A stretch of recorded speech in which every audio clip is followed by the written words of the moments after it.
All right, Jesse on Fire, welcome back to the channel. Now we're going to talk about Jon Jones, Stipe, Francis in the UFC because there's a scandal afoot. Not a scandal, but they're announcing this Stipe and Jon Jones fight, and there's like other things going on.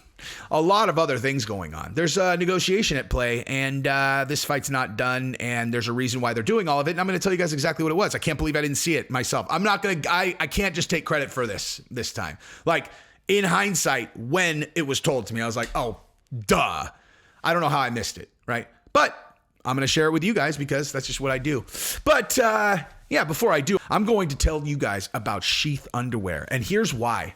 So when I was considering whether or not to do, a sponsored relationship with them, it was like, well, tell me about the product. And they were like, well, it's kind of a sensitive subject. And I'm like, well, what do you mean? They're all their boxer briefs. And I was like, well, so I don't know. Who's your target audience? They're all, honestly, mostly guys that don't know what to do. Like, do you ever have a problem when you're walking around and your dick is just slamming into your knee constantly? I was like, dude, I do have that problem, actually. It's really, really uncomfortable. Like, walking around, slap, dick hitting the knee.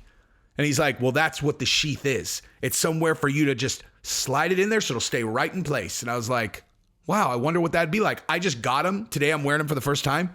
This is the first day where my dick's not hitting my knee. It's amazing, dude. Now, in all seriousness, these are awesome, dude. They really are. It'll feel super weird at first. You're like, what? Wow, this is actually like, this is awesome. And I've been saying that all day. I've just been like, dude, this is awesome.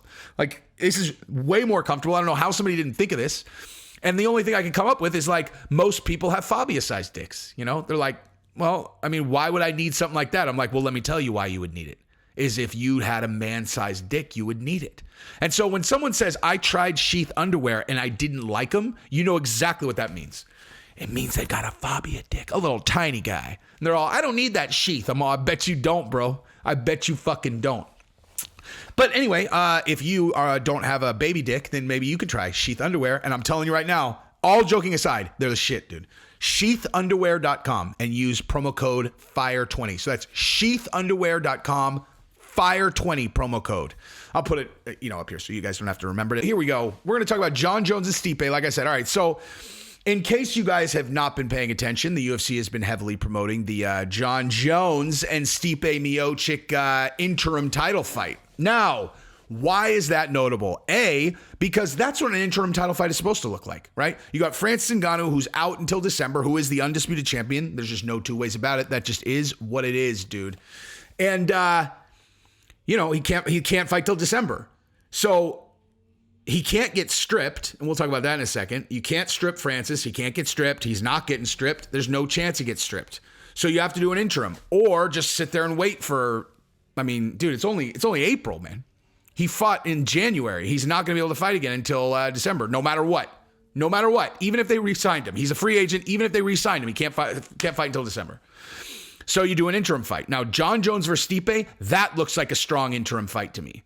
But is that really all that's going on right now? Is it just about that? It's like, here are the two best guys. Let's get them to fight for an interim. And that's why we're promoting this right now. Because I seem to recall that the UFC did a really weird thing the last time there was an interim fight. So if you guys remember this, when Derek Lewis was about to fight Cyril Gane in Houston for the interim title, I remember all of a sudden there was like this really weird headline, and it was like, Stipe Miocic agrees to fight Jon Jones. And it was like, how is that a headline? Like, in case anybody, for anybody who actually watches the sport, we all know it's Jon Jones who's holding out. Stipe probably agreed to that fight 7 months ago. How is that a headline? And so you're just kind of like, what are they doing? Like, what? I don't understand. Why would they press release that? And then you realize you're like, oh, probably because Cyril Gane and Derek Lewis is like not tracking very well. They need to get some eyeballs on the heavyweight division and, help promote this fight that's about to go on. So the Jon Jones and Stipe fight has been, kind of a vehicle for them to kind of, play sleight of hand one way or the other.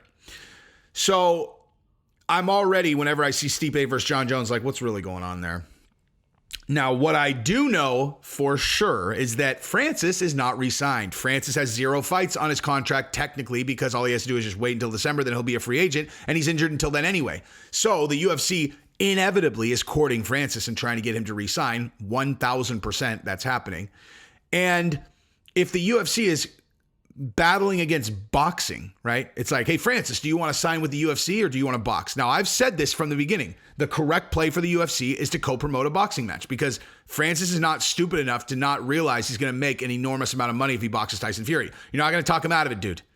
Like, you're not going to talk him out of it. I'm just saying, like, hypothetically, if your goal is to talk Francis into the idea that boxing is not a lucrative option, that shit ain't going to work, dude. I'm just telling you that's not going to work, dude. Like, that's not going to work. If that's your strategy, it's not going to work, okay? If you want to take a run at Francis, the correct play is at least tell him you're going to co-promote and get him that money. Like, here's the thing. He's going to get that money one way or the other. Like, Francis is going to get that money. So if you're trying to tell him that boxing is not an option and that he should just focus on fighting Jon Jones after he fights Stipe, that shit ain't going to work, man. I'm just saying, like, hypothetically, if that's what they're doing, the shit ain't going to work, man. So that's what's probably going on, you know? Like, that's what's going on is it's like, here, dude, Francis, come on back, fight Jon Jones. That's the fight. Now, I will say this. That is a huge vehicle for Francis, okay? Like, we've talked about this 1,000, how many times actually? 100 billion times. That the best way to build your star is to take it from somebody else, right? Dustin Poirier, huge star, a little bit bigger since he knocked Conor out twice, right? Or whatever. Don't get into the weeds. Knocked him out once, broke his ankle, whatever. How about Masvidal after he jump-kneed Askren, Nate Diaz after he beat Conor? I mean, like, dude, Khabib after he beat Conor. Like, you take it from another guy, then you become a superstar. Now, if Francis becomes the first person to smoke Jon Jones, like, if you're selling him that he's going to be a huge star, that's correct. That's 100% correct. You will be a huge star if you knock out Jon Jones, a big one.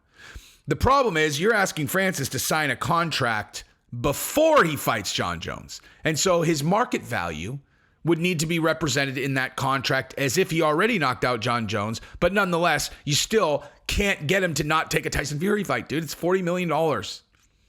You got to co-promote the Tyson Fury fight. But like the UFC pushing this fight right now, Stipe and Jon Jones, at very least, has a lot to do with the fact that that Francis is on the sideline unsigned. Okay, so it serves two purposes. A, if Jon Jones wins the title, okay, now they could tell Francis all they want, like, oh man, you know, look, Jon Jones wins the title, and then you can come fight Jon Jones. Check this out. If Jon Jones wins the title and Francis has not signed yet, that doesn't help Francis. Like, that does not help Francis. Okay, they might like it does kind of in that it's a bigger fight when Francis comes back.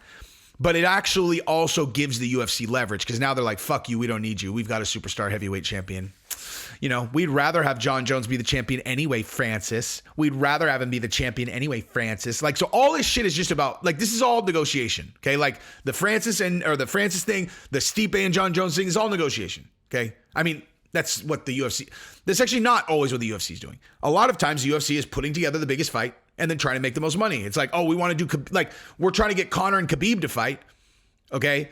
That's not a negotiation. Like, you know, here we're going to give him Dustin Poirier because we think he could beat Dustin Poirier. Okay. That's not a negotiation. They just think he'll win that. They think Conor will win that fight. And then they'll try to grab Khabib and do the rematch.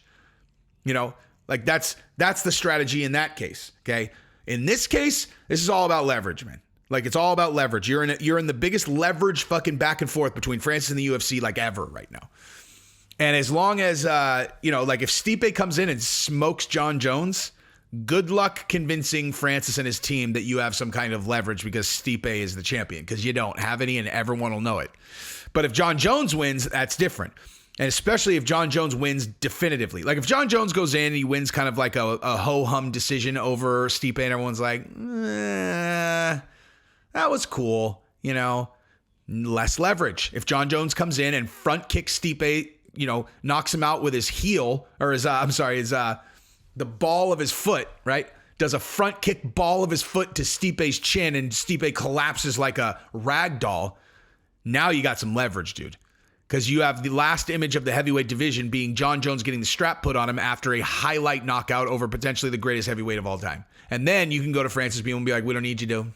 You guys waited too long. Should have signed that contract. We don't even need you. And then Francis and his team are like, we don't need you, dude. We're going to go fight Tyson Fury for $50 million. We're going to make 50. So we don't need you. We don't need you. And they're all, well, we don't need you. So no, but we don't need you. They're all, no, I'm saying, but we don't need you. And they're all, no, really, we don't need you. Well, fine. Why are you still on the phone? I don't know. Why don't you hang up? I don't know. We don't need you. Well, then hang up then. Fucking you hang up. Fuck you. You hang up. I am. We don't need you. Fuck you. We don't need you.